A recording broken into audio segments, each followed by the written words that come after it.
नमस्कार प्यारे बच्चों, वेलकम। प्यारे बच्चों, आप सभी का स्वागत है आज के इस बेहतरीन सेशन में। मैं सुमित गोयल आप सभी का आज के सेशन में हार्दिक स्वागत करता हूं। प्यारे बच्चों, आप जानते हैं आप सबके लिए एसएससी सीजीएल पीवाईक्यूज की हमारी कंप्लीट सीरीज चल रही है, जहां हम सीजीएल 2024 के कंडक्ट किए हुए पूरे एग्जाम्स का कंप्लीट सॉल्यूशन पढ़ रहे हैं डिटेल में। तो प्यारे बच्चों, उसी सीरीज में आज कंटिन्यू करते हुए हम पेपर सॉल्व करेंगे 17 सितंबर 2024 का शिफ्ट नंबर 3। रेगुलर आपको जितने भी शिफ्ट सीजीएल में हुई हैं उन सब का रीजनिंग का कंप्लीट डिटेल्ड एनालिसिस मिल रहा है, और ये आपके लिए बहुत ही जरूरी है। डिटेल्ड एनालिसिस अगर बच्चों आप पढ़ते हैं तो हर एक क्वेश्चन का लेवल, करंट एग्जाम का सिनेरियो, किस प्रकार की बातें आ रही हैं, ये सब आपको सीखने को मिल जाती हैं। तो आइए बहुत टाइम लिए बिना आज का सेशन शुरू करते हैं। और प्यारे बच्चों, ये सारे क्वेश्चन आपको मेरे साथ साथ खुद से सॉल्व करने हैं। Try to attempt, try to solve. एक एक क्वेश्चन को आप अपने मन से मेरे साथ साथ सॉल्व कीजिए। यूट्यूब पर अगर ये क्लास पढ़ रहे हैं तो आप क्लास को पॉज करके सॉल्यूशन कर सकते हैं, बड़े आराम से ट्राई कर सकते हैं। हर एक क्वेश्चन को निर्धारित समय में सॉल्व करना है, बहुत टाइम लिए बिना। कमेंट सेक्शन में अपना आंसर कर सकते हैं। प्यारे बच्चों, क्या जानकारी है? टॉपिक का नाम है लेटर सीरीज। डिफरेंट नाम से इसे कहा जाता है। आप इसे लेटर सीरीज भी कह सकते हैं, आप इसे कंटिन्यू सीरीज भी कह सकते हैं। कहने का मतलब मुद्दा एक ही है कि आपके सामने जो सीरीज दी गई ये अपने आप में एक विशेष क्रम की पालना करती है, एक ऑर्डर को फॉलो करती है। एक सेकंड,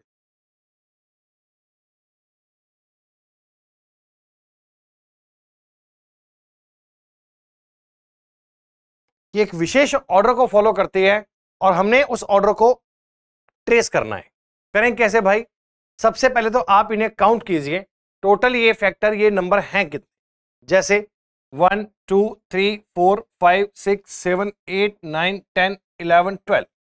जैसे ही आपको 12 मिले तुरंत आपके मन में बात आनी चाहिए, सर 12 का तो फैक्टर बनता है 3 इंटू 4।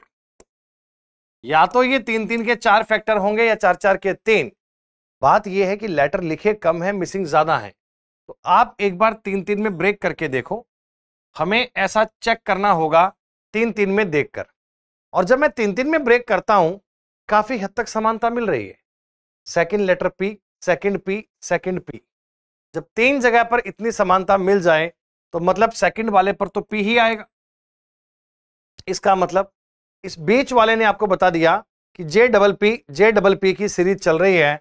तो इसी क्रम में अगर मैं फॉलो करता हूं जे डबल पी, जे डबल पी, जे डबल पी और जे डबल पी। अब हम इसमें अगर देखें कि ब्लैंक में लिखा क्या है, तो J P P J P J P. ये पूरी बात है कि J double P J P, यानी कि ऑप्शन बनेगा आपका A is the correct answer, A is the right answer. जब भी आप इस प्रकार का कोई भी क्वेश्चन देखें तो पहले उन्हें काउंट कीजिए, काउंट करके फैक्टर में डिवाइड कीजिए। डिवाइड करते ही आपको आपका आंसर मिल जाएगा, तुरंत टिक कर दीजिए। Number 2, this is a simple topic. The topic name is figure series. लगभग 2 क्वेश्चन हर शिफ्ट में पाए जाते हैं। 25 में से 2 सवाल इस टॉपिक के आते हैं दोस्तों, तो इसे पढ़ना तो बहुत जरूरी है। आप जानते हैं, आप कंटिन्यू पहले पैटर्न देखें कि क्या कोई पैटर्न चल रहा है। तो देखिए, राइट साइड में ऊपर की साइड में लिखा हुआ था एल, और यहां ये एल आपने उल्टा कर दिया। उल्टा का मतलब मिरर इमेज। देखिए, एल की मिरर इमेज बनती है इस टाइप में। तो ये जो एल है वो अगली बार में नीचे लिख दिया और लिखा भी मिरर इमेज में। तो देखिए, अगली बार इस प्लेस पे पी दिया गया, वो भी आपने अगली बार राइट लेफ्ट में नीचे कर दिया और किया भी मिरर इमेज में। अगली बार ये 7 लिखा है, इस 7 को भी आपने यहां लिखा है मिरर इमेज में। यानी राइट साइड में जो ऊपर आकृति है वो लेफ्ट में नीचे बन जा रही है और मिरर इमेज बन जा रही है। सर यहां देखो, ये इस प्रकार का तिरछा डी दी है। गौर करना, ये जो डी लिखा है बच्चों वो इस प्रकार का तिरछा लिखा है यूं। अगर मैं इसकी मिरर इमेज बनाऊंगा तो ये कुछ ऐसा बनेगी। मिरर इमेज का मतलब लेफ्ट और राइट को चेंज करना है, टॉप एंड बॉटम को सेम रखना है। तो इस डी की मिरर इमेज कुछ ऐसी बननी चाहिए। इस ऑप्शन में तो ऐसा है नहीं, बी में है, सी में भी नहीं है सर, डी में है। या तो उत्तर बनेगा बी और या बनेगा डी। बी तो वैसे भी आंसर नहीं बनेगा क्योंकि बीच में के कैसे आ जाएगा। सब में फिगर दो दो ही चल रही हैं तो 3 फिगर तो आने का मतलब ही नहीं था, इसलिए आपका उत्तर बी भी नहीं आएगा। The correct answer will be D. जानकारियों को चेक करना, सॉल्व करना बेहद आसान है। एक कंटिन्यू पैटर्न को आपको देखना होगा कि दिए गए सवालों में पैटर्न क्या चल रहा है, उस पैटर्न के बिहाव पर अगला नंबर, अगला टर्म फाइंड कर दीजिए। प्यारे बच्चों, ये एक क्वेश्चन है वेन डायग्राम का, थोड़ा गौर से देखिएगा। मैं आकृति आपको जूम करके भी दिखा दूंगा। पहले एक एक बात का अपन मतलब देख लेते हैं। एक डायग्राम दिया गया वो कोने पे, जो एक गांव के विभिन्न किसानों को, विभिन्न संपत्तियों को रिप्रेजेंट करता है। वृत्त उन किसानों को रिप्रेजेंट करता है जिनके पास 100 गज से अधिक भूमि है। ये सर्किल है ना, ये वो है जिनके पास 100 गज से ज्यादा जमीन है, वो सर्किल में आते हैं। पेंटागन, पंचभुज, उनको रिप्रेजेंट करता है हु हैज ओवन काउज, जिनके पास अपनी गाय है, अपनी गाय है, वो पेंटागन में है। सर रोम्बस, सम चतुर्भुज, उनको रिप्रेजेंट करता है जिनके पास ओवन गॉड्स हैं, जिनके पास अपनी बकरियां हैं। और ट्रायंगल, ट्रायंगल उनको रिप्रेजेंट करता है जिनके पास अपने ट्रैक्टर हैं। यानी इस डायग्राम में जो जानकारी आपको दी गई वो ये है, इतना देख लीजिए। और दोस्तों इसके बाद आपको क्वेश्चन ये दिया गया था कि ऐसे कितने किसान हैं जिनके पास ये चारों संपत्तियां हैं। चारों मतलब जिनके पास 100 गज से ज्यादा भूमि भी है, ट्रैक्टर भी है, बकरियां भी हैं, गॉट्स भी हैं, काऊ भी हैं, सब हैं। तो एक ऐसा नंबर देखकर बताइए जो चारों आकृतियों में कॉमन आ रहा हो, जो सर्किल में भी हो, जो पेंटागन में भी हो, जो रोम्बस में भी हो, जो ट्रायंगल में भी हो। तो गौर कीजिएगा, तो आपको इसमें एक ही ऐसा नंबर मिलेगा, ये 16। बेटा जहां ये 16 लिखा हुआ है, अब गौर कीजिए, ये सर्किल की सरकमफ्रेंस में भी आ रहा है, ये पेंटागन में भी आ रहा है, ये ट्रायंगल में भी आ रहा है, ये रोम्बस में भी आ रहा है।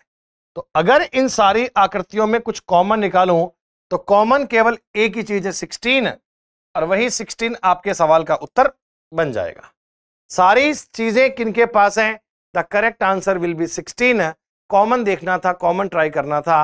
यानी वेन डायग्राम का इस प्रकार का क्वेश्चन बेहद आसान है। बस आप ठीक से देखिए कि कौन सी आकृति किसको रिप्रेजेंट कर रही है और उसके बाद आपका क्वेश्चन क्या है उसे हल कर दीजिए। बेहद आसान बच्चों। सारे प्रीवियस ईयर क्वेश्चन पढ़ते जाओगे ना तो ये मान के चलिए रीजनिंग की आपकी मैक्सिमम तैयारी तो इसी क्लास में हो जाएगी। रूटीन बना लीजिए, साइकिल बना लीजिए कि डेली प्रैक्टिस करनी है। बिना रीजनिंग की प्रैक्टिस के आप कम टाइम में मैक्सिमम स्कोर नहीं कर सकते। हम यहां क्या सीखते हैं? टाइम कम से कम लगे और नंबर अधिक से अधिक आए, बस वही बात आपको सीखनी।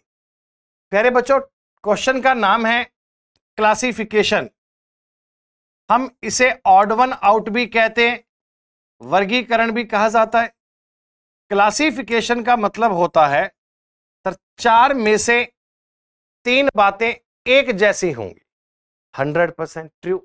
4 में से 3 बातों की समानता देखिए, 14 and 2 16, 16 and 2 18, 18 and 1 19। अगर आपको अल्फाबेट की नंबरिंग याद है बच्चों, एन आता है 14 पे, पी आता है 16 पे, आर 18 पे, एस 19 पे, +2 +2 +1। अल्फाबेट की नंबरिंग तो कंठस्थ होनी चाहिए, एक एक अक्षर दिमाग में छपा होना चाहिए आपके बच्चों। के आता है 11 पे, एम 13, 2 + 2 + 1, के 11, एम 13, ओ 15, पी 16। बच्चों यू 21, वी 22, 1 + 2 -1। ये थोड़ा अजीब सा हो गया। 21, एक 22, 22 2 24 में से एक कम किया। देखो बाकी सब भी सेम ही तो है, 5 और 2 7, 7 और 2 9, 9 और 1 10। तो अगर मैं कायदे में देखूं तो option number A, option number B, option number D, तीन बातें एकदम सेम चल रही है। ऑड वन आउट बच्चों तभी कर सकते हैं जब चार में से आपको तीन बातें एक जैसी नजर आए, चाहे सवाल अल्फाबेट पे आए, चाहे सवाल नंबर पे आए, चाहे सवाल कॉमन बेस पे आए। आपको एक ही बात समझनी है कि चार में से तीन बातें एक जैसी होनी चाहिए, जो उनसे अलग है वही आपका आंसर है। तो यहां एक बात को अलग करने की बजाय तीन बातों की समानता, सिमिलरिटी ढूंढने का प्रयास कीजिए, उसी पे काम कीजिए। पहले बच्चों इस आकृति में आपको बताना है how many triangles are there, कितने ट्रायंगल हैं। देखिए ये क्वेश्चन कुछ और नहीं है, मैं आपको एक सिंपल सी बात बता रहा हूं बेटा, कि अगर आपके पास कोई एक स्क्वायर हो और आप इसके दोनों डायगोनल मिला दीजिए, आप इसके दोनों विकर्ण बना दीजिए और आपको कोई ये आकृति दे दे और ये पूछे कि भैया इसमें कितने ट्रायंगल हैं, तो तुरंत ये बात आपको याद रहनी चाहिए कि सर इस आकृति में 8 ट्रायंगल होते हैं। सर 8 इसमें कहां कहां है? देखो मैं बता पाऊंगा, 4 ट्रायंगल बहुत छोटे हैं, like AOB, BOC, COD, DOA। 4 triangle ये हैं ABC, ABD, DCA, DCB। तो टोटल मिलाकर आपको इसमें ट्रायंगल कितने मिल रहे हैं? Correct answer is 8। जब भी कभी कोई ऐसी फिगर दिखे ना, आप तो इसमें 8 ट्रायंगल मान दिया करो। फिर आपने कहा सर मान लीजिए मैं इसमें एक लाइन ये EF नहीं डाल दूं, तो इस EF को डालने से 4 ट्रायंगल नए बन जाएंगे। अगर मैं 4 बताऊं कहां है सर? 1 2 3 4। तो ये जो आकृति है इसमें ट्रायंगल होते हैं 12। अगर कभी आपको ये आकृति दिखे तो 12 ट्रायंगल आप कह सकते हैं। और यकीन मानिए इस क्वेश्चन में यही तो है, हमने थोड़ा उसको रोटेट करके बना दिया है, लेकिन उससे आपके कॉन्सेप्ट में क्या फर्क पड़ेगा? ये स्क्वायर मान लीजिए, ये दोनों डायगोनल मान लीजिए, एक लाइन मान लीजिए, तो ये और ये फिगर सेम है। उसमें आपके 12 ट्रायंगल थे, तो इसमें भी आपके 12 ही ट्रायंगल हैं। ये जानकारी तो आपको याद रहनी चाहिए बेटा, थोड़ा कॉन्सेप्ट जान लीजिए। दोनों विकर्ण मिलाओगे ट्रायंगल बनेंगे 8। दोनों विकर्ण के साथ में कहीं भी एक लाइन बनाओगे ट्रायंगल बनेंगे 12। और दोनों ट्रायंगल के साथ में दोनों लाइंस मिलाओगे ट्रायंगल बनेंगे 16। तो ऐसे तीनों प्रकार की चीजें आपको याद रहनी चाहिए।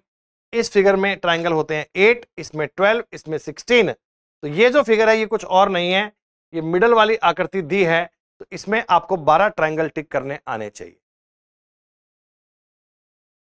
लो बता दो। दी गई आकृति को मिरर में देखिए।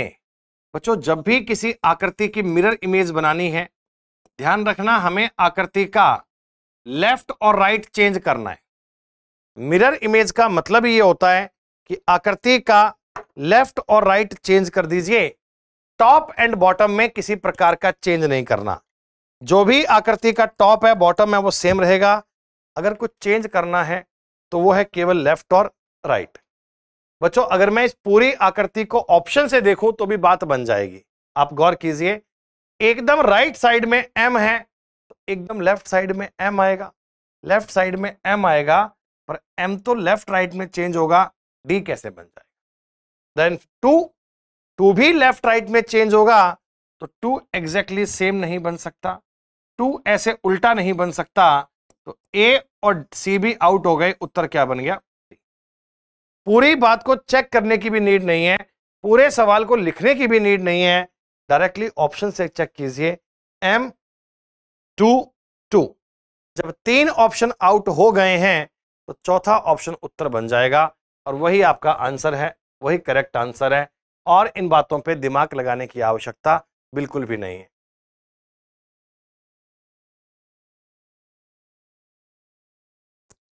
क्लियर? सुनो मेरी बात, ये है बच्चों कोडेड रिलेशनशिप। लगभग हर शिफ्ट में एक सवाल तो इस टाइप का आ ही रहा है, और ये कहीं से मुश्किल भी तो नहीं है। एकदम बेसिक इंफॉर्मेशन दी गई, आपको ब्लड रिलेशन के डायग्राम आने चाहिए। लाइक स्क्वायर का मतलब मेल, सर्किल का मतलब फीमेल। आपको पता है डबल लाइन का मतलब हस्बैंड वाइफ, ऊपर नीचे बनाओगे तो उनमें एक पीढ़ी का अंतर है, इक्वल में बनाओगे तो भाई बहन है। हमने बताया सर ए प्लस बी का मतलब है ए बी की माता है, ए माइनस बी का मतलब है ए बी का भाई है, ए मल्टीप्लाई बी का मतलब है ए बी की बहन है, डिवीजन का मतलब है ए बी की डॉटर है। तो आपको यह बताना है इस जानकारी के बेस पे how is J related to L, J का रिलेशन एल से क्या होगा। तो देखो मेन बात तो आपको जे के एल ही सॉल्व करना है, केवल जे के एल पे काम कीजिए ना, रिलेशन जे का एल से पूछा है ना, तो जे के एल पे काम कर दो। तो के डिवाइड बाई एल, इसका मतलब हो गया के एल की बेटी है, के एल की बेटी है। ए और बी में डिवाइड था तो ए बी की बेटी थी, के एल में डिवाइड है तो के एल की बेटी है। सर जे प्लस के, ए प्लस बी का मतलब ए बी की माता, जे प्लस के का मतलब जे के की माता, और अगर जे के की माता है तो ये तभी संभव है जब एल उनके पापा हो। एक तरफ मैं आपसे कह रहा हूं के एल की बेटी है और जे के की माता है, मम्मी है, तो बेटा ये बात तभी होगी जब एल उसके फादर और ये उनकी वाइफ। अब क्वेश्चन ये था how is J related to L, J का एल से क्या संबंध है, wife. Wife is the right answer, wife is the correct answer, J is the wife of L. यहां देखो टी और आर पे डायग्राम नहीं बनाओगे तो भी काम चलेगा ना, क्योंकि मेरा जो सवाल है, मेरा जो क्वेश्चन है, उसकी रिक्वायरमेंट है जे एल से, जे एल से, तो जे और एल पे काम करना है, बाकी किसी बात पे काम करने की कोई भी नीड नहीं है। This question is called mathematical operation. आप इसे मैथमेटिकल ऑपरेशन कहते हैं या प्यारे बच्चों आप इसे कह सकते हैं बोर्ड मास। सिंप्लीफिकेशन का ये क्वेश्चन है, एकदम आसान तरह से बातों को सिंप्लीफाई करना है प्यारे बच्चों। प्लस और माइनस को आपस में इंटरचेंज करना है, मल्टीप्लाई और डिवाइड को आपस में इंटरचेंज करना। प्लस और माइनस को आपस में इंटरचेंज कीजिए, मल्टीप्लाई और डिवाइड को आपस में इंटरचेंज कीजिए, कुछ और काम करने की आवश्यकता नहीं है। Sir 6 into 8 plus 91 divide by 13 minus 30। अगर मैं इस जानकारी को समझूं तो प्लस और माइनस आपस में इंटरचेंज कर दिए, मल्टीप्लाई और डिवीजन आपस में इंटरचेंज कर दिए। इंटरचेंज का मतलब होता है आपस में चेंज करना, जहां प्लस था वहां माइनस, जहां माइनस था वहां प्लस, जहां मल्टीप्लाई है वहां डिवीजन, डिवीजन है वहां मल्टीप्लाई। और अब तो बोर्ड मास का नियम लगा दीजिए, पहले आपको डिवाइड करना है, फिर मल्टीप्लाई, फिर ऐड, फिर सब्ट्रैक्ट। जो भी आपका उत्तर आया जल्दी से कमेंट में बताओ ना, इतनी इजी कैलकुलेशन तो कोई भी कर लेगा। सर 6 इंटू 8 होते हैं 48 प्लस 13 7 जा 91 माइनस 30। दोस्तों ये बनना चाहिए 55 माइनस 30, द करेक्ट आंसर 25। 25 आपके सवाल का उत्तर बनेगा, लेकिन उत्तर आएगा कैसे? उत्तर आएगा जी बोर्ड मास के नियम पे। Bracket of divide, multiply, add और सब्ट्रैक्ट, ये नियम आपको अपनाना आना चाहिए, इस नियम पे काम करना आना चाहिए, और इसके अलावा कोई भी बात पे फोकस करने की नीड नहीं। कितने इजी इजी सवाल पूछते हैं भाई ये। नंबर 9, एक और सवाल आया बच्चों फिगर सीरीज का, इस पेपर का सेकंड क्वेश्चन आ गया ये फिगर सीरीज का। 25 में से 2 सवाल आते हैं, तो इस टॉपिक पर तो अभ्यास बहुत जरूरी। मैंने क्या बताया था आपको? सबसे पहले तो आपको यह देखना है कि क्या कोई कंटिन्यू पैटर्न चल रहा है, क्या कोई ऐसा पैटर्न है कि 1 से 2, 2 से 3, 3 से 4 में चल रहा हो। अब देखिए फर्स्ट वाले में यहां फर्स्ट पे ओ है, अगली बार ये नीचे हो गया। फर्स्ट पे ट्रायंगल है, अगली बार नीचे नहीं हुआ, तो इसका मतलब 1, 2 में 2, 3 में सेम काम नहीं चल रहा। जैसे ही आपको पता चला नहीं चल रहा, तुरंत देखना बेटा 1 से 2 और 3 से 4 में सेम हो रहा है क्या? 1 से 2 और 3 से 4 में क्या मूवमेंट सेम चल रही है? इसके लिए आप इस सवाल को ब्रेक करके देख लेना बेटा। 1 और 2 में, 3 और 4 में क्या सेम काम चल रहा है? आप गौर तो कीजिए, सर फर्स्ट में सर्किल है यानी ओ है, सेकंड पे आ गया। फर्स्ट में स्क्वायर है, सेकंड पे आ गया। हाँ सर, देखिए फर्स्ट में टी है, राइट में ऊपर चला गया, एल राइट में ऊपर चला गया, सेकंड पे पी है, थर्ड पे हो गया, सेकंड पे एस, थर्ड पे हो गया, थर्ड पे ट्राइंगल, फर्स्ट पे आ गया, थर्ड पे एरो, फर्स्ट पे आ गया। एकदम सेम। एक और दो की मूवमेंट जो जैसी भी है, उठा पटक जो भी है, वो 3 से 4 में सेम मिल रही है। अगर आपको ये बात कंफर्म हो जाए कि 1 2 3 4 चेक करनी पड़ेगी, तुक्का नहीं मारना है, तो अगली बार आप कहना सर जी पक्का 2 से 3 4 से 5 सेम होंगे। 2 से 3 4 से 5 का काम सेम होगा। जो काम इस 2 से 3 में हो रहा है ना, वही काम 4 से 5 में होगा। जो काम 2 से 3 में हो रहा है, एग्जैक्टली सेम काम 4 से 5 में होगा। तो आप सोचिए सर, इसके फर्स्ट में था ट्राइंगल, अगली बार ये चला गया राइट साइड में। सर इसके फर्स्ट में है एरो, ये जाएगा राइट साइड। जो भी आकृति टॉप लेफ्ट में है वो राइट में जा रही है। तो आपने कहा जी उस साइड में एरो आएगा, ये उत्तर नहीं है, ये उत्तर नहीं है। ए और सी में तो एरो है ही नहीं, दिखती गोली मार दो।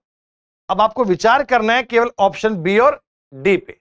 सारी आकृतियां मत बनाना बेटा, आप बी और डी का ऑप्शन में फर्क देखो क्या है।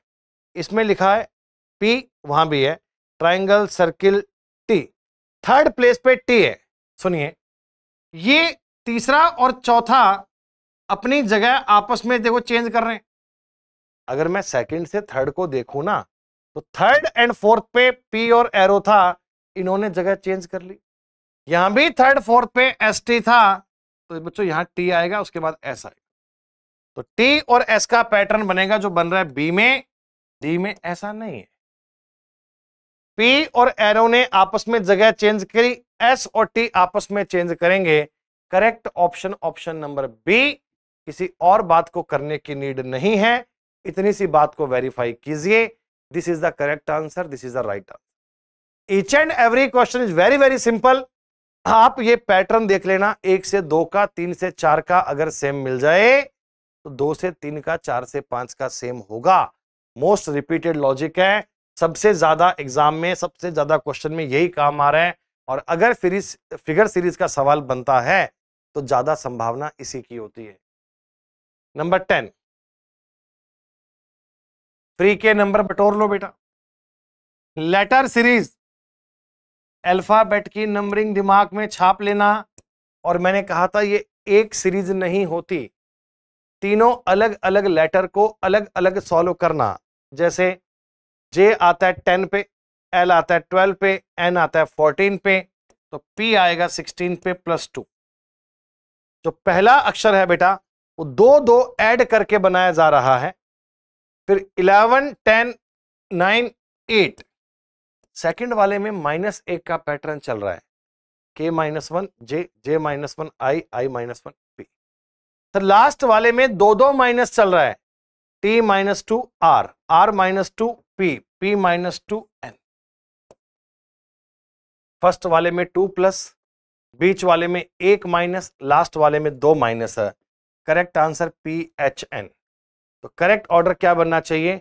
PHN is the right answer. सही उत्तर बनेगा PHN। यही अपने सवाल का आंसर है। Sir meek is related to bold. Meek मतलब, मीक का अर्थ क्या होता है? मीक का अर्थ होता है नम्र, और बोल्ड का मतलब होता है साहसी।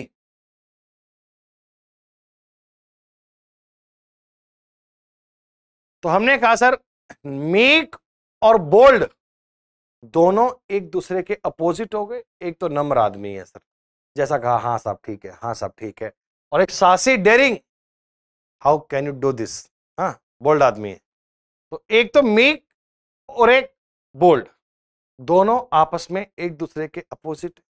स्पेंड, स्पेंड का मतलब होता है खर्च करना। स्पेंड इज कॉल्ड खर्च। तो अगर खर्च करने के आप सिमिलर बनाओगे तो हमें चाहिए इसका अपोजिट। अगर मैं मीक का अपोजिट देख रहा हूं तो खर्च का अपोजिट भी देखना होगा। डोनेट करना नहीं, पे करना नहीं, एक्सपेंड करना नहीं, हॉर्ड, यस, हॉर्ड करना होता है, जमा करना, ढेर लगाना, जमा। तो जैसे मेक और बोल्ड एक दूसरे के अपोजिट थे, वैसे ही सेम टाइप में स्पेंड और हॉर्ड यानी कि जमा करना, ढेर लगाना, ये भी एक दूसरे के अपोजिट है। टॉपिक का नाम है एनालॉगी। जैसा रिलेशन ए का बी से है वैसा ही सी का डी से है। कहने का मतलब जैसा रिलेशन मीक का बोल्ड से है वैसा ही रिलेशन स्पेंड का हॉर्ड से है। दोनों का बात एक जैसा है, दोनों एंटोनियम्स हैं, दोनों विलोम शब्द है। क्लियर? वाह। एक और सवाल दिया गया बेटा, मैथमेटिकल ऑपरेशन कहिए या बोर्ड मास कहिए ना, आसान शब्दों में सिंप्लीफिकेशन। क्या है सर? पहली बात तो देखो, साइन चेंज करने हैं कि प्लस और माइनस को आपस में चेंज कर दीजिए। मल्टीप्लाई और डिवीजन को भी आपस में चेंज कर दीजिए। प्लस और माइनस को चेंज करना, मल्टीप्लाई और डिवीजन को चेंज करना। प्यारे बच्चों, 99 into 41 minus 208 divide by 2 plus 35। गौर कीजिए, जहां जहां मल्टीप्लाई था वहां वहां डिवाइड कर दिया, डिवाइड पे मल्टीप्लाई, प्लस पे माइनस और माइनस पे प्लस, सिंबल चेंज कर दिया, मतलब रीजनिंग का काम पूरा हो गया। अब तो मैथ्स की बात है, अब तो सिंप्लीफाई करना है। सर 99 इंटू 41, 4100 में से 41 कम कर लीजिए, यानी बन जाएगा 4059। मल्टीप्लाई, माइनस करेंगे 104 और प्लस करेंगे 35। सिंपल सी बात। अगर मैं 104 माइनस कर दूंगा तो ये बन जाएगा 3955 और प्लस है 35, तो 55 और 35 90, 3990 आपके सवाल का उत्तर हो जाएगा। 3990 ए ऑप्शन। कैलकुलेशन में बेटा किसी भी प्रकार से गलती मत कर दीजिएगा, गुणा भाग करना आने चाहिए, बहुत अच्छे प्रकार से आने चाहिए। बस साइन चेंज करना तक रीजनिंग का काम है, आगे तो पूरी बात मैथ्स की है, आगे तो पूरी गणित है बेटा। 13 नंबर, एक और आसान सवाल, कॉन्सेप्ट वही है, मिरर इमेज। मिरर इमेज का मतलब दी गई जानकारी में अगर आपने राइट साइड में मिरर रखा है तो निसंदेह आकृति का लेफ्ट और राइट आपस में चेंज कर दो। लेफ्ट और राइट आपस में चेंज कर दो, टॉप एंड बॉटम में चेंज नहीं करना। सर एफ की मिरर इमेज सब में सेम है, 3 की मिरर सब में सेम है। जी, सर जी की मिरर सेम नहीं बनती, जी की मिरर सेम नहीं बनती। जी का मिरर इमेज में भी लेफ्ट राइट चेंज होगा बेटा। ये गोलाई वाला एरिया लेफ्ट में है तो राइट में जाएगा ना, तो ए और डी, ए और सी तो उत्तर होंगे ही नहीं, खत्म। अब आपने कहा एन तो सेम है, ए भी ठीक है। एम, सर एम की मिरर इमेज में डब्ल्यू नहीं बनता तो उत्तर बनेगा डी।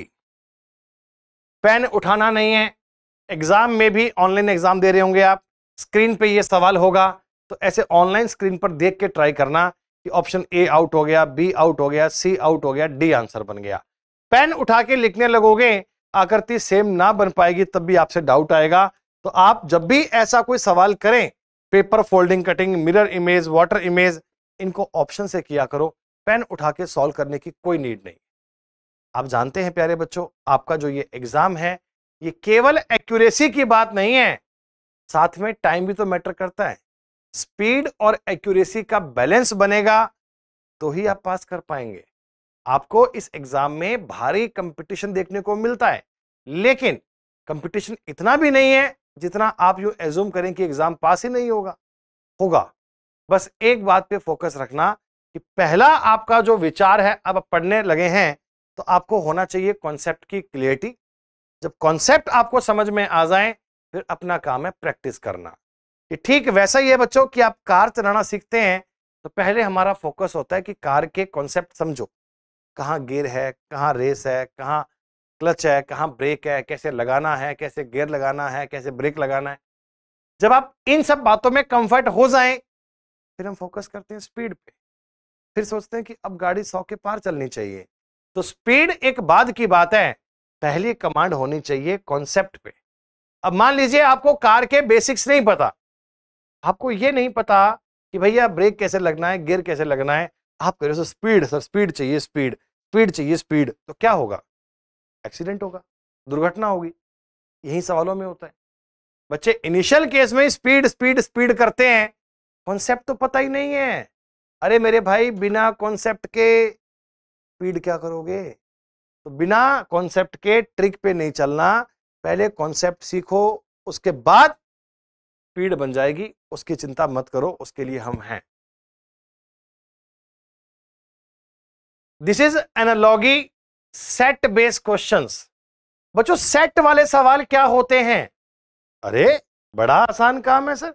सेट वाले क्वेश्चंस में आपको दी गई संख्याओं के बीच में एक रिलेशन मेंटेन करना है, जैसा रिलेशन इसमें है वैसा ही इसमें। और अगर मैं यूं कॉमन सेंस से भी देखूं ना, मेरे को 54 और 65 में दिख रहा है 11 ऐड किया हुआ है, यहां भी 11 ऐड किया हुआ है। अरे कितना सिंपल सवाल दे रहे हो भाई, इनमें भी आप 11 ऐड कर रहे हो, इनमें भी 11 ऐड कर रहे हो, तो अगली बार भी ऐसा ही तो ऐड कर दो। 27 में 11 ऐड किया हुआ है बेटा, लेकिन 38 में गलती से 12 ऐड कर दिया, ये उत्तर नहीं है।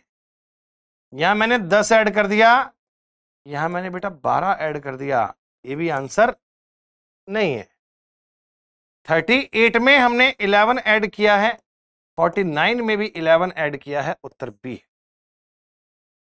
उस ट्रिपल का चयन कीजिए, संख्याएं उसी प्रकार संबंधित हैं जैसे यहां दी गई हैं।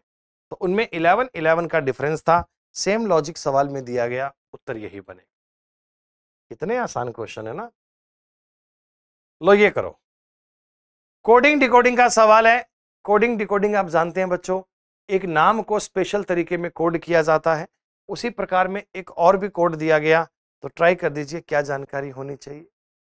इस टॉपिक में क्लासिफिकेशन के इन सबके सवाल थोड़े ठीक थे, बाकी तो आसानी।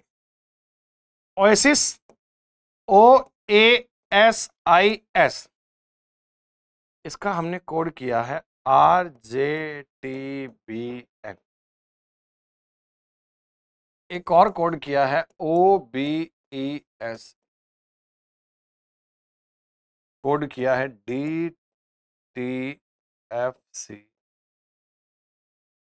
जैसा कोड ये फर्स्ट में, वैसा ही कोड सेकंड में, और उसी भाषा में उसी टाइप में अकर का कोड क्या बनेगा, ये ट्राई करना।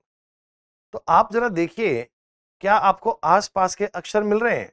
हाँ देखिए, एस आता है 19 पे, आर आता है 18 पे -1, आई और जे में दिख रहा है मेरे को +1, एस और टी में भी दिख रहा है बेटा +1, ए और बी में दिख रहा है मेरे को +1, ओ एन में -1। कहीं ऐसा तो नहीं है कि फर्स्ट एंड लास्ट में तो एक एक माइनस है और बीच वाले में एक एक प्लस है? देखिए, ओ में भी एक माइनस किया हुआ है, बी में एक प्लस किया हुआ है, ई में एक प्लस किया हुआ है, एस में एक प्लस किया हुआ है, और ई में एक माइनस। हाँ सर, इसी प्रकार में आपसे पूछा गया how can we write occur, OCCUR। तो अगर मैं इसका कॉमन कोड ट्राई करूं बेटा, तो इस आर में से तुम्हें एक माइनस करना पड़ेगा क्यू, यू में एक जोड़ेंगे वी, सी में एक जोड़ेंगे D, D. First and last में तो एक एक माइनस है और बीच वालों में एक एक प्लस है, Q V D D N, option बनेगा टी। कोड बहुत ध्यान से देख लेना, अगर तुम्हें अल्फाबेट की नंबरिंग याद है तो तुरंत दिमाग में क्लिक कर पाओगे कि ये 19, 18, 15, 14 आसपास के नंबर दिखते ही आइडिया पड़ जाएगा, कहीं -1 कहीं +1, उसमें डाउट की बात नहीं है। अल्फाबेट की नंबरिंग को याद कीजिए। अल्फाबेट की नंबरिंग आपको लेफ्ट साइड से, आपको राइट साइड से और अपोजिट लेटर पेयर आने चाहिए। ये 3 बातें याद होंगी, तुरंत क्वेश्चन सॉल्व कर पाएंगे बिना कोई डाउट के। 16 नंबर क्वेश्चन, सिलॉक्स, सिलोलिज्म। और आप जानते हैं इनके ऊपर वो लाइन लिखी आती है कि यहां आपको कुछ स्टेटमेंट दिए जा रहे हैं, इनको रियल लाइफ से सही मानिएगा, इनके बेस पे जांच कीजिए, कंक्लूजन की कर सकते हैं ना, क्या बड़ी बात है। तो पहली बात आपने चेक करी, some circle are rectangle, some circle are rectangle, तो ये है मान लीजिए सर्किल, ये है मान लीजिए rectangle. Some rectangle are square, कुछ रेक्टेंगल स्क्वायर भी है, these are square, some rectangle are square. All square are triangle, सारे सारे स्क्वायर क्या होंगे, triangle. All square are triangle. Some circle are rectangle, some rectangle are square, all square are triangle. सही बात। पहला, no circle is a triangle, कोई भी circle triangle नहीं है। बच्चों सर्किल और ट्रायंगल के बारे में डिसीजन ले पाना संभव नहीं है, ऐसा हो भी सकता है और नहीं भी। जो बात हो भी सकती है और नहीं भी उसे हम बोलते हैं partially, it means it's not clear, it decide नहीं है। सम रेक्टेंगल आर ट्रायंगल, बच्चों रेक्टेंगल और ट्रायंगल का रिलेशन तो है, डेफिनेटली है, रेक्टेंगल और ट्रायंगल तो आपस में मिलेंगे। ऑल रेक्टेंगल आर ट्रायंगल, नहीं ऑल तो नहीं है बेटा, मुझे सम रेक्टेंगल की गारंटी है, पर ऑल रेक्टेंगल हो भी सकते हैं नहीं भी, इसके बारे में क्लियरिटी नहीं है। तो दिए गए 3 कंक्लूजन में से राइट कौन कौन सा हुआ, हम कहेंगे जी केवल सेकंड वाला राइट है, फर्स्ट और थर्ड पे बात नहीं बन पाई, only second is the correct answer, right answer. इस प्रकार इन्हें वेरीफाई कीजिए।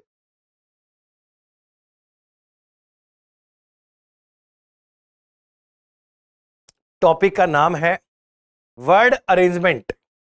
बच्चों एक शब्द दिया गया म्यूजिकल, इसके शब्दों को अंग्रेजी वर्णमाला क्रम में अरेंज कीजिए, कर दीजिए। म्यूजिकल में आपको पता है पहले आएगा ए के बाद में आएगा सी के बाद में आएगा बच्चों आई के बाद में आएगा एल के बाद में आएगा एम, एस और क्यू। गिन लीजिए पूरे हैं, 3 3 6 7, 3 3 6 7। तो अगर मैं म्यूजिकल के शब्दों को लगाऊं बेटा, पहला लेटर ए, फिर सी, फिर आई, फिर एल, फिर एम, फिर एस और फिर क्यू। डिक्शनरी ऑर्डर में यानी अल्फाबेटिकल ऑर्डर में ये लगना चाहिए।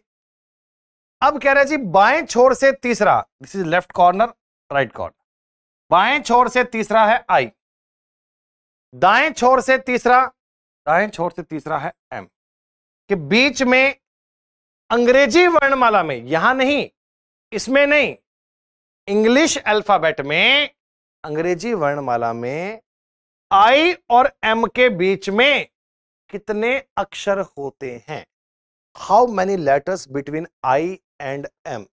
3 होते हैं बेटा, आप जानते हैं, आई, जे, के, एल, एम। तो आई और एम के बीच में कितने हुए? 3, यही 3 आंसर। आप ऐसे भी कर सकते हैं कि आई आता है 9 पे, एम आता है 13 पे, तो 9 और 13 के बीच में होते हैं 3, डिफरेंस में से 1 कम। वैसे तो याद भी है आई, जे, के, एल, तो जे, के, एल इनके बीच में आएंगे, तुरंत काउंट कर दीजिए, तुरंत सॉल्व कर दीजिए।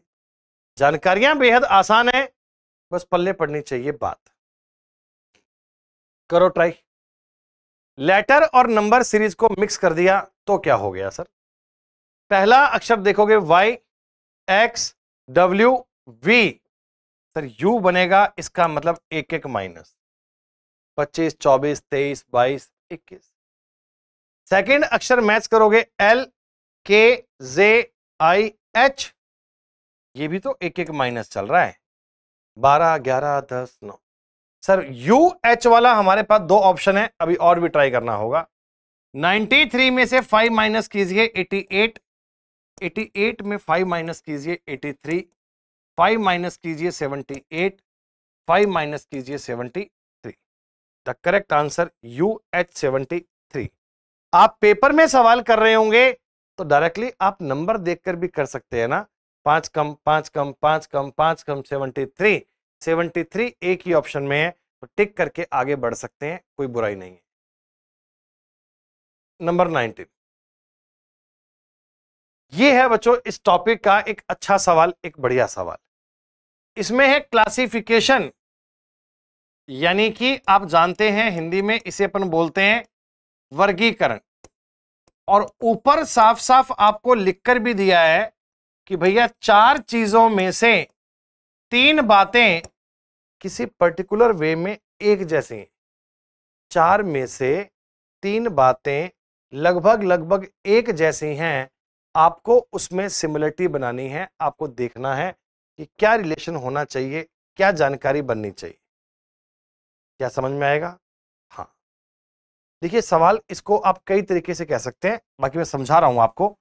मान लीजिए यूं कहिए ए बी सी, अगर ये 3 नंबर हैं तो ए और सी को जोड़ो, 3 का भाग दे दो, बी आ जाएगा।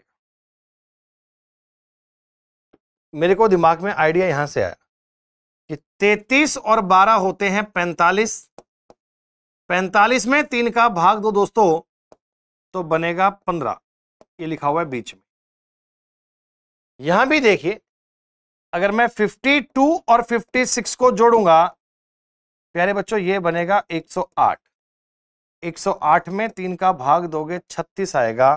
तो ये कहानी तो इसके सेम चल रही है सर। 118 और 161 को जोड़िए, 3 का भाग दीजिए, ये आना चाहिए 269, 279। 3 का भाग दीजिए 93। बीच में नंबर सेम मिल रहा है 15, 36, 93। पर यहां थोड़ी गड़बड़ हो गई बेटा। 86 और 38 को जोड़ो, 3 का भाग दो। 124 में अगर मैं 3 का भाग दूंगा तो पूरा पूरा भाग जाएगा ही नहीं बेटा। 41 पॉइंट समथिंग बनेगा, 41 एग्जैक्ट नहीं बनेगा। इसलिए 124 में 3 का पूरा पूरा भाग जाता ही नहीं है, 41.33 बनता है। इसलिए ये अपना उत्तर नहीं। कॉन्सेप्ट क्या था? ए बी सी अगर 3 नंबर हैं, ए और सी को जोड़कर 3 से डिवाइड कीजिए, आपको बी मिल जाएगा। ये सवाल बहुत बेहतरीन था। और ऐसे क्वेश्चन को जीतने का एक ही तरीका है, प्रैक्टिस। प्रैक्टिस आप मेरे साथ रोज करते रहिए, ऐसे नए नए सवाल देखने को मिलेंगे और धीमे धीमे आपका सेंस डेवलप होगा। और मैं आपके लिए एक अलग से क्लास सिर्फ इन क्वेश्चन की भी करवा दूंगा। जब हम सीजीएल के एग्जाम पूरे कर लेंगे तो कुछ टॉपिक आपको चैप्टर वाइज भी करवा देंगे, ताकि ऐसे क्वेश्चंस पर कैसे अप्रोच लगानी है ये भी आप जान पाए, ये भी आप समझ पाए। क्लियर? आगे आसान सर, जो रिलेशन इस सेट में है वही रिलेशन उस सेट में है, और वही आगे कहां बनना चाहिए। तो आप कहना सर 23 गुना 5 करेंगे तो बनेगा 115, और 115 का डबल करेंगे 230। 23 गुना 5 करेंगे 115, 115 का डबल 230। सर 17 का मैं 8 से गुणा करूंगा 136, 136 का डबल करेंगे 272।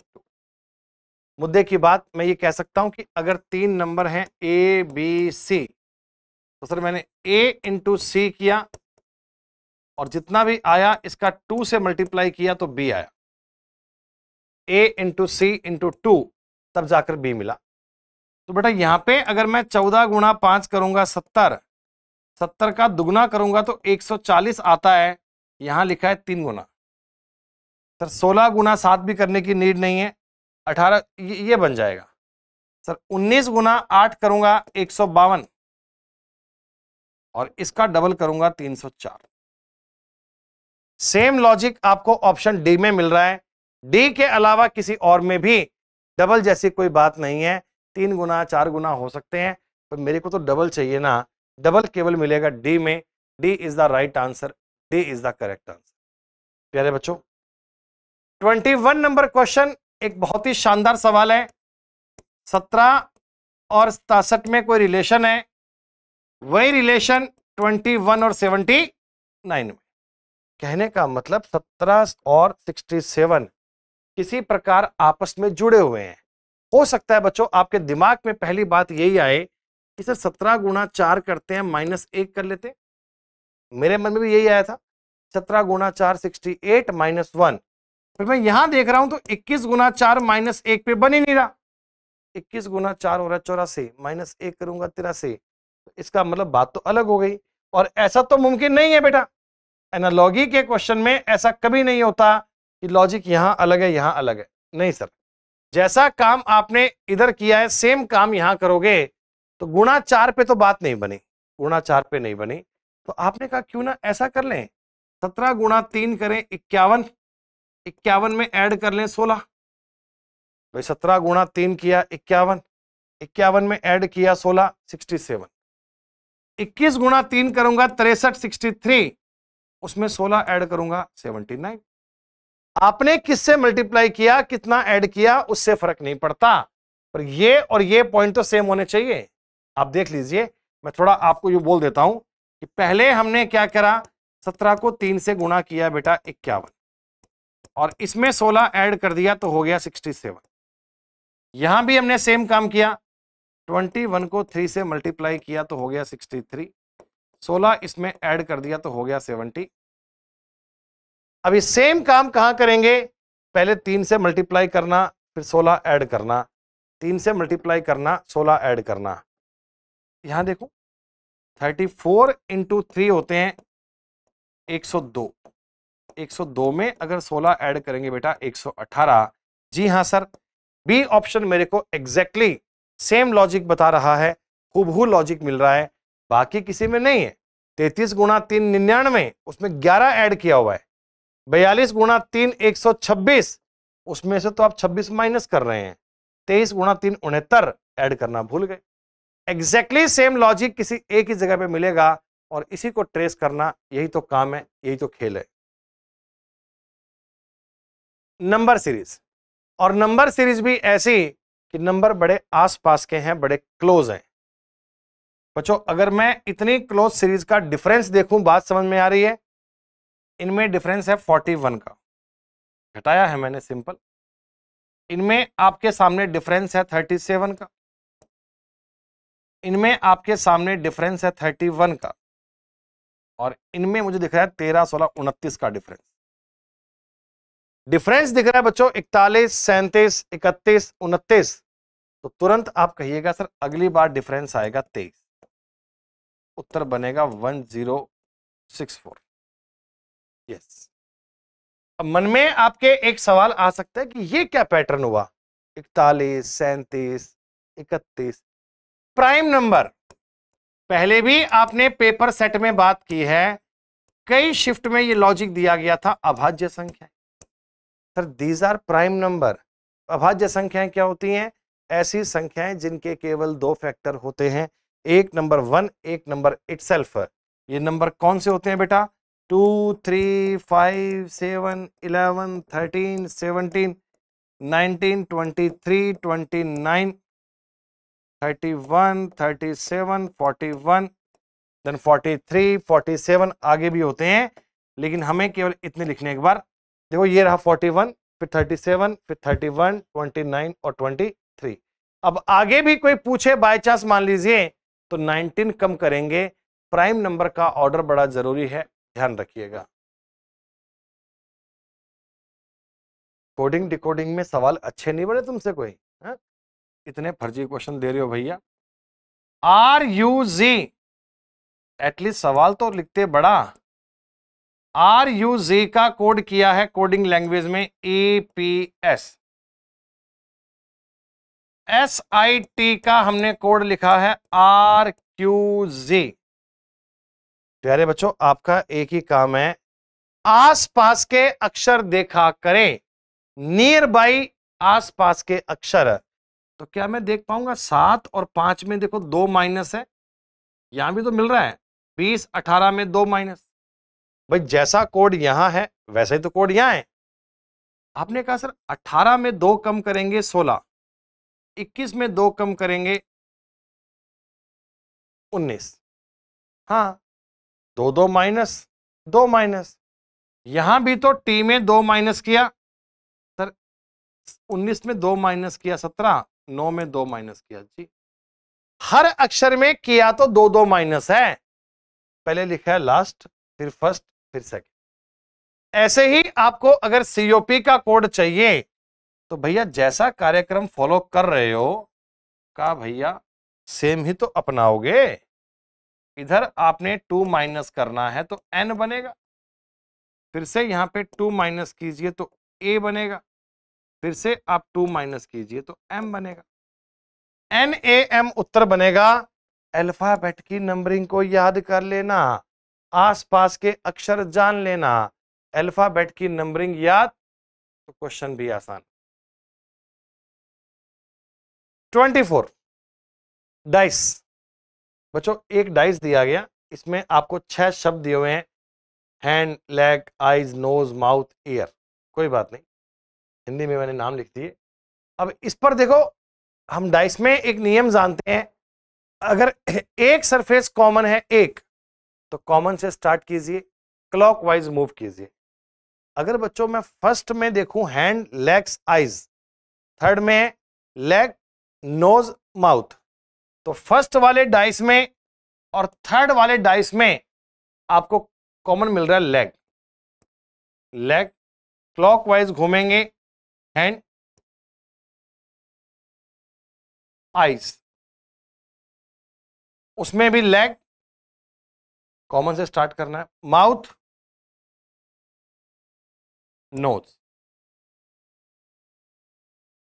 टोटल 6 आकृतियों में से हमें नाम दिए गए थे, ईयर भी है तो लेग के सामने ईयर आएगा। अब आपको एक कॉमन वाले से स्टार्ट करके क्लॉकवाइज मूव करना है। आपने कहा हैंड के सामने क्या आएगा, हैंड के सामने आएगा सर माउथ। ठीक, आप हमसे पूछते बताइए ईयर के सामने क्या आएगा, लेग, आइज के सामने क्या आएगा, नोज। बाय चांस आप इस सवाल को देखें तो बिना डाउट के सवाल यहां से भी आ जाता कि सर जहां 2 सरफेस कॉमन होते हैं, 2 सरफेस कॉमन है, वहां तीसरा बचा हुआ आमने सामने होता है। फर्स्ट में सेकंड में हैंड और आइज कॉमन थे, सॉरी हैंड और लेग्स कॉमन थे, तो आइज और नोज सामने आएंगे, आइज और नोज सामने।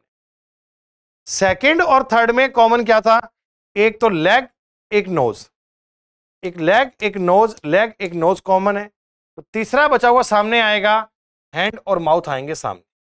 आप ये भी कर सकते हैं कि 2-2 सरफेस कॉमन है तो दोनों कॉमन को छोड़ दीजिए, तीसरा बचा हुआ आमने सामने आ जाएगा, that's all. Paper cutting and folding. एक कागज को विशेष तरीके में नीचे फोल्ड किया, फिर आपने राइट में फोल्ड कर दिया। अब जब ओपन करोगे तो कैसा बनेगा भैया, लेफ्ट राइट वाली बनेगी मिरर इमेज, टॉप बॉटम की बनेगी वाटर इमेज। यानी कि जब आप इस कागज को राइट में खोलोगे, ये तो कैसे बन जाएगा, ये देखो इसके पास में शेप ऐसी और इधर वाली शेप ये भी ऐसी, ये तो बनेगी ना। जैसी कटिंग आपने राइट में की है वो लेफ्ट में नजर आएगी, तो ये भी उत्तर नहीं है, ये भी आंसर नहीं है। उत्तर क्या बनेगा, ऑप्शन ए। बाकी कैसे बनेगा सर, जब इस पार्ट को ऊपर खोलोगे तो ऊपर इसकी बन जाएगी वाटर इमेज, तो आकृति ऊपर भी क्रिएट हो जाएगी। तो कुल मिलाकर गेम यही है, मिरर इमेज और वाटर इमेज के क्वेश्चन सॉल्व करने के लिए ऑप्शन का यूज कीजिए। प्यारे बच्चों, ये इस पेपर के टोटल 25 क्वेश्चंस हुए। एक एक सवाल आपने डिटेल में एनालिसिस किया और देखा कि किस प्रकार का लेवल एग्जाम में चल रहा है। ये बच्चों एक कंप्लीट शिफ्ट का एग्जाम हुआ। हम अगली क्लास में एक और बेहतरीन पेपर को स्टार्ट करेंगे। तब तक के लिए शुक्रिया। जय हिंद, जय भारत, धन्यवाद।